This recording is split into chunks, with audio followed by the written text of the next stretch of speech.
Bismillahirrahmanirrahim. Assalamu alaikum everyone. Hope you all are fine and doing well in your life. जैसा कि हमने topic start किया था stereo isomerism और हमने ज्योमेट्रिकल आइसोमेरिज्म और कॉन्स्टिट्यूशनल आइसोमेरिज्म आई थिंक पढ़ लिया था हम लोगों ने. उसके बाद हमारे पास ऑप्टिकल आइसोमेरिज्म था तो वो भी हमने पढ़ लिया था. उसका नॉमेनक्लेचर रहता है और next conformational. So let's start our lecture. So as you see यहाँ पे हमने अपना लेक्चर एंड किया था. इरेक्टो एंड थ्रियोफॉर्म को हम डिस्कस कर रहे थे. ओके सो इससे नेक्स्ट अब हम पढ़ते हैं कि हम ऑप्टिकल आइसोमर्स को जो है वो नेम किस तरह से देते हैं, उनका क्या सिस्टम होता है. Okay so let's start. तो जैसा कि हमने ज्योमेट्रिकल आइसोमेरिज्म में पढ़ा था ई एंड जी सिस्टम, तो ऑप्टिकल आइसोमर्स को नाम देने के लिए जो सिस्टम होता है वो होता है R S system. Okay okay सबसे पहले हम पढ़ते हैं with the help of this system we can know absolute configuration of the molecule. ठीक है, सबसे पहले हमें इससे क्या पता चलता है, मॉलिक्यूल की कॉन्फ़िगरेशन पता चलती है. The symbol R and S are drive from the Latin words rectus and sinister. Okay, R का मतलब क्या होता है, रेक्टस मतलब कि राइट साइड, और एस का मतलब क्या होता है, सिनिस्टर मतलब कि left side. The nature of the group is determined by the priority of the groups which depends upon the following rules. Okay so हमारे पास जो ग्रुप्स की नेचर होती है वो हम क्या करते हैं, उनकी प्रायोरिटी नेचर पे डिपेंड करती है. ठीक है, तो हम उनकी प्रायोरिटीज़ के लिहाज से हम उनकी नेचर भी बता सकते हैं. तो हम ऑप्टिकल आइसोमर्स को नेम देने के लिए भी कुछ रूल्स हैं यहाँ पे, जैसा कि रूल नंबर 1 हमारे पास दिया हुआ है. If the 4 atoms attach to the chiral centre are all different. ठीक है, अगर चारों ग्रुप जो सेंटर के साथ जुड़े हैं वो डिफरेंट होंगे तो प्रायोरिटी डिपेंड्स करेगी उनके एटॉमिक नंबर पे. With the atom of higher atomic number getting higher priority. ठीक है, जैसे कि हमने यहाँ पे देखा है, यहाँ पे कार्बन के साथ 4 डिफरेंट ग्रुप्स अटैच हैं, chlorine, bromine, fluorine and iodine. Okay,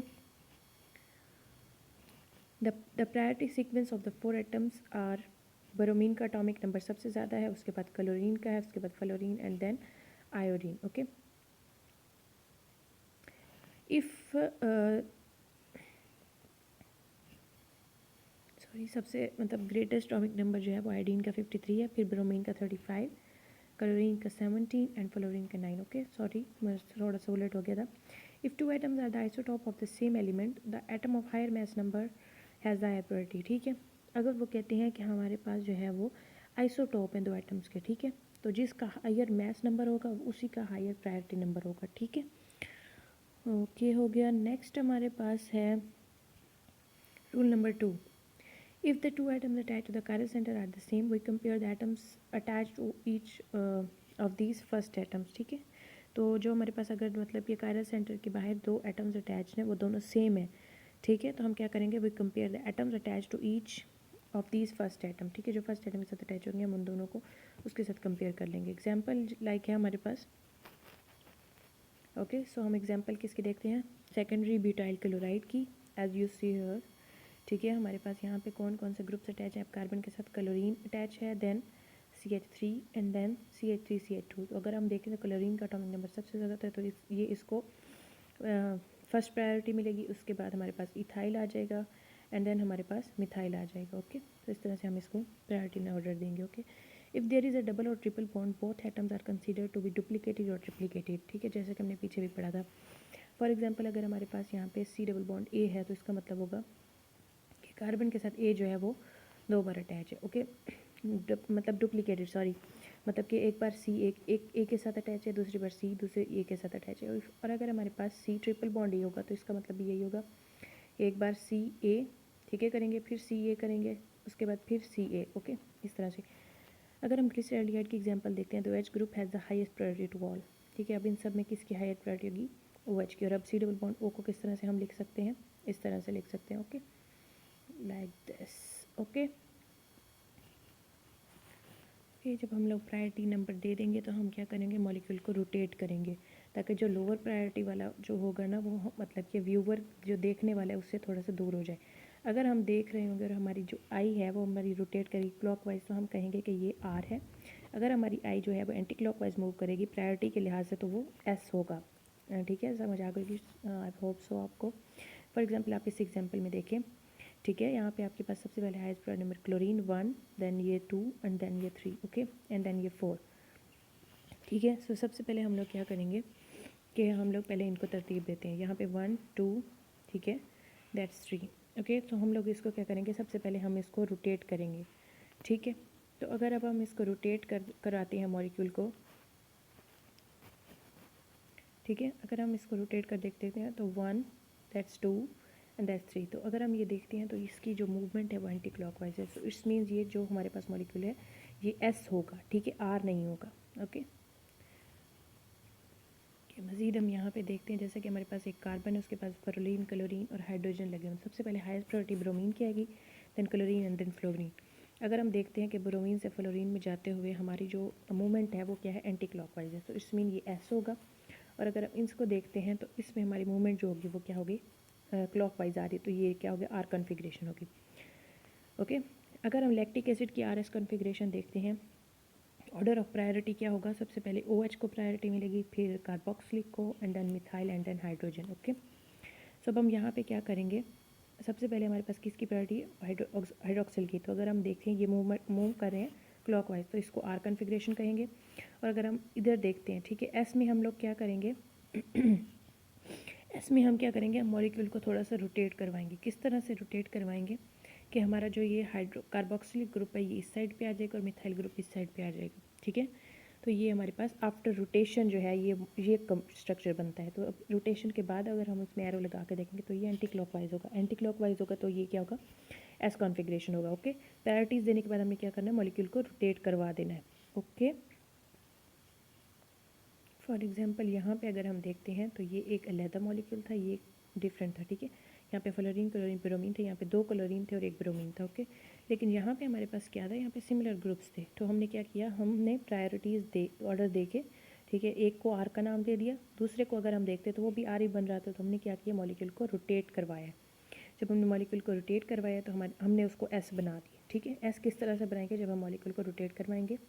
okay, I hope आपको यहाँ तक समझ आ गया होगा। तो यहाँ तक हमारा था optical stereo isomerism. Okay, so next अब हम पढ़ते हैं conformational isomerism. So let's start. Okay, so conformational isomerism क्या है कि different arrangement of atoms that can be converted into one another, ठीक है। मतलब एटम्स की डिफरेंट अरेंजमेंट होती हैं जो कि एक दूसरे में कन्वर्ट हो सकती हैं जब हम सिंगल बॉन्ड को रोटेट करवाते हैं, उसको हम कन्फर्मेशंस कहते हैं। Evidently, such compounds are capable of existing in large number of isomeric structure which are called rotational or conformational isomers, okay, or conformers. Okay, so सबसे पहले हमारे पास क्या होती है, एक्लिप्स्ड कन्फॉर्मेशन होती है। अगर हम यहाँ पे देखते हैं तो ये हमारे पास क्या होती है, एक्लिप्स्ड कन्फॉर्मेशन। ओके, अरेंजमेंट 1 क्या है, eclipsed conformation. Arrangement 2 is called the staggered conformation. To represent such conformation we shall often use 2 kinds of 3-dimensional formulas, ठीक है, एंड्रियन formulas and Newman projections. Okay, तो ये हमारे पास एंड्रियन फार्मूलाज हो गए और ये नीचे हमारे पास न्यूमैन प्रोजेक्शन होती है। तो अब इसमें क्या होता है, एक्लिप्स्ड कन्फर्मेशन कौन सी होती है, जब हमारे पास ये दोनों, ये जो हमारे पास ये जो हमारे हाइड्रोजन होंगे ये जब ये एक दूसरे के आसपास होंगे, मतलब एक दूसरे के ऑपोजिट साइड्स पे होंगे तो एक्लिप्स्ड होगी, और जब ये दो एक दूसरे से फॉर हो जाएंगे तो हमारे पास क्या होगा, स्टैगर्ड होगा। फॉर एग्जांपल न्यूमैन प्रोजेक्शन में ज़्यादा अच्छे समझ आएगा। अगर आप देख सकते हैं तो ये हमारे पास ये एक कार्बन है, ये जो मैं जहाँ पे ये है, ओके, कार्बन है, इसके 3 हाइड्रोजन यहाँ पे दिए हुए हैं हमारे पास, ठीक है। और ये जो है वो एक जो बाहर है ये एक कार्बन है और इसके 3 हाइड्रोजन है, ठीक है। अगर हम इनको देखते हैं कि एक कार्बन का हाइड्रोजन दूसरे कार्बन के हाइड्रोजन से बिल्कुल सेम साइड पे हैं, देखिए ये तीनों, ठीक है। तो इसको क्या कहेंगे, एक्लिप्स्ड कहेंगे। और अगर ये तीनों अलग-अलग होंगे, फॉर एग्जांपल दिस वन, ठीक है, is called the staggered form. So इस तरह का जो स्ट्रक्चर हम बनाते हैं इसको न्यूमैन प्रोजेक्शन कहते हैं और इसको हम लोग कहते हैं Adrian formula. Okay, so next हम देखते हैं कि कन्फॉर्मेशंस ऑफ ब्यूटेन, ठीक है। हम ब्यूटेन को देखते हैं। Normal butane is the 4 carbon alkene derived from the ethane in which 1 hydrogen on each carbon is substituted by the methyl group. In normal butane we have to consider several kind of conformations, one in which the 2 methyl groups are as far apart as possible, ठीक है। जब वो दोनों methyl groups एक दूसरे से बहुत ज़्यादा दूर होंगे तो उसको हम क्या कहेंगे, स्टैगर्ड या फिर एंटी स्ट्रक्चर। ओके हो गया। सो वो कहते हैं कि उनकी जो two equivalent conformation obtained by the rotation of 120 degree about the central carbon-carbon double single bond in other direction. Okay, in the later two conformations the methyl groups are closer to each other. जब वो एक दूसरे close आ जाएंगे तो हमारे पास क्या हो जाएगा, वो हमारे पास गॉच कन्फर्मेशन और या फिर हम उसको क्या कहते हैं, skew conformation are somewhat higher energy. Okay, जब हमारे पास दो CH3 ग्रुप्स एक दूसरे के बहुत ज़्यादा करीब हो जाएंगे तो उसको क्या कहेंगे, गॉच या फिर स्क्यू कन्फर्मेशन। और जब वो एक दूसरे से बहुत ज़्यादा दूर हो जाएंगे दो CH3 ग्रुप, तो उसको क्या कहेंगे, स्टैगर्ड। और जब हमारे पास CH3 और H एक दूसरे के पास पास आ जाएंगे तो उसको क्या कहेंगे, एक्लिप्स्ड कन्फर्मेशन। ठीक है। And the third, in which the two CH3 group are opposite. ठीक है।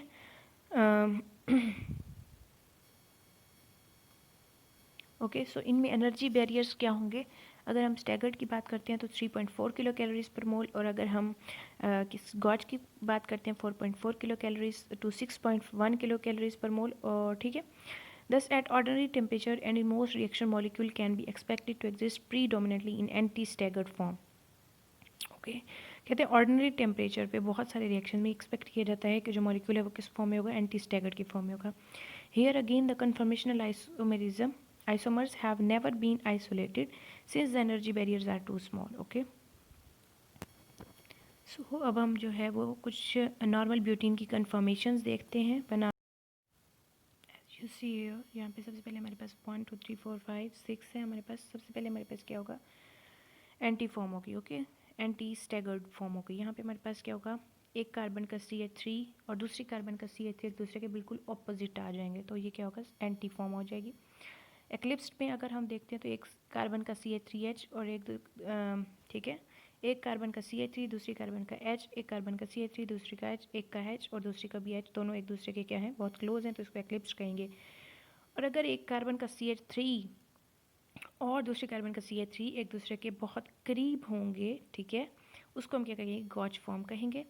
और जब हमारे पास एक कार्बन का CH3 एंड दूसरी कार्बन का CH3 एक दूसरे के बिल्कुल मतलब कि ओवरलैप कर जाएंगे, उसको हम कहेंगे फुली एक्लिप्स्ड फॉर्म। ओके, और जब मतलब कि ये देखें, ये दोबारा से गॉच फॉर्म आ रही है और इसके बाद एक और एक्लिप्स्ड फॉर्म है। ठीक है, तो हमारे पास यहाँ पे कितनी एक्लिप्स्ड फॉर्म होंगी, दो एक्लिप्स्ड फॉर्म, दो गॉच फॉर्म और एक फुली एक्लिप्स्ड फॉर्म और एक एंटी फॉर्म हो जाएगी। ओके, सो 1 2 3 4 5 6। ओके, सो अब हम देखते हैं इनकी स्टेबिलिटीज चेक करते हैं। सो हमारे पास जो स्ट्रक्चर नंबर 4 एंड 1 है वो बहुत ज़्यादा स्टेबल कन्फर्मेशन है नॉर्मल ब्यूटेन। सो स्ट्रक्चर 1 यानी कि anti form and fully eclipsed form, ये दोनों बहुत ज़्यादा स्टेबल होते हैं। ओके, नॉर्मल ब्यूटेन की कन्फर्मेशन जो हैं। उसके बाद हमारे पास कन्फर्मेशन 1 एंड 2 जो है वो स्लाइटली स्टेबल ज़्यादा होती हैं 3 एंड 5 से। ओके, मतलब कि जो गॉच फॉर्म्स होती हैं, जो गॉच कन्फर्मेशंस होती हैं नॉर्मल ब्यूटेन की, वो क्या होते हैं, थोड़े से ज़्यादा स्टेबल होते हैं दैन दी एक्लिप्स्ड फॉर्म। ओके, और जो हमारे पास स्ट्रक्चर 4 है, अगर हम 1 और 2 की बात करते हैं, स्ट्रक्चर 1 एंड 2 की, ओके, सो स्ट्रक्चर 1 एंड 2 जो हैं वो 4 से जो होते हैं वो थोड़ा सा ज़्यादा स्टेबल होते हैं। ओके, सो यहाँ पे हमारे पास रोटेशनल एनर्जी और रोटेशन के दरमियान में ग्राफ बना के दिखाया गया है एज यू सी। सबसे पहले हमारे पास एंटी फॉर्म है, एंटी फॉर्म से जब वो एक्लिप्स में जाती है तो कितनी एनर्जी होती है, 3.4 किलो कैलोरीज पर मोल, और जब वो एक्लिप्स से गॉच में आती है तो 0.8 किलो कैलोरीज एनर्जी लेती है, और जब वो फुली एक्लिप्स फॉर्म में जाती है तो फिर 4.4 किलो कैलोरीज लेती है, और जब वो वापस से गॉच में आती है तो 0.8 लेती है। ओके, जब वो दोबारा से एक्लिप्स में जाती है तो 3.4 किलो कैलोरीज पर मोल एनर्जी लेती है। ओके, सो ये हमारे पास जो है वो एनर्जी डायग्राम बताई हुई है कि जब मतलब कि हम लोग एनर्जी एक फॉर्म से दूसरी फॉर्म में, एक कन्फर्मेशन से दूसरी कन्फर्मेशन में जाते हैं तो कितनी एनर्जी यहाँ पे कंज्यूम होती है। सो गाइस, हमारा ऑर्गेनिक केमिस्ट्री का फर्स्ट टॉपिक स्टीरियो आइसोमेरिज्म आज यहाँ पे एंड होता है। होप सो कि आप लोगों को इस टॉपिक की समझ आई होगी। अगर आपको कुछ भी समझ नहीं आया तो आप कमेंट सेक्शन में मुझसे क्वेश्चंस पूछ सकते हैं। If you like my video, ठीक है, अगर आपको कुछ भी समझ आया तो प्लीज़ मेरी वीडियो को लाइक करें, मेरी चैनल को सब्सक्राइब भी लाजमी करें और अपने फ्रेंड्स के साथ भी शेयर करें, because spreading knowledge is a great worship. Thank you so much guys, all of you. Allah हाफिज़।